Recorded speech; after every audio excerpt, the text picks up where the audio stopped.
ఈరోజు మనం లగ్నం నుండి 3వ స్థానంలో కుజుడు ఉంటే రాశి ఏదైనప్పటికీ లా లా అని ఒక గిర్ర ఉంటుంది. ఆ గిర్ర నుండి 1 2 3 1 2 3 అని వేసింటారు అంకెలు. మొత్తం 12 అంకెలు వేస్తారనమాట.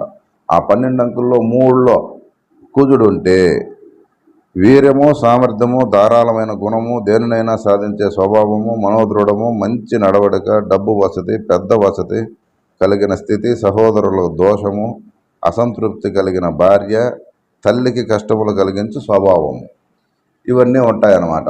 ఎప్పుడు ఉంటాయి ఇవన్నీ? కుజమహర్ దశ వచ్చినప్పుడు మాత్రమే అవన్నీ ఉంటాయి. ఎప్పుడు పడితే అప్పుడు రావు.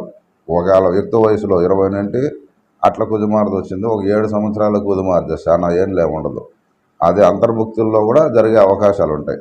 అంతర్భుక్తుల్లో కూడా ఒక 9 నెలల్లో లేదా 1 సంవత్సరం ఉంటాడు అంతే కుజుడు, అంతకుమించి ఏముండడు ఏ దశాకాలంలో అయినా కూడా. అయితే మెయిన్ దశాకాలం, మహర్దశాకాలం వచ్చి 7 సంవత్సరాలే ఉంటాడు. ఆ 7 సంవత్సరాల్లో కూడా కఠినంగా అట్లా ఉంటాడనమాట.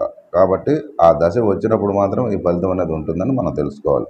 జనరల్గా అయితే ఈ ఫలితం అనేది కొంచెం 50% ఉంటుంది. 100% ఇప్పుడు దశాకాలంలో మాత్రం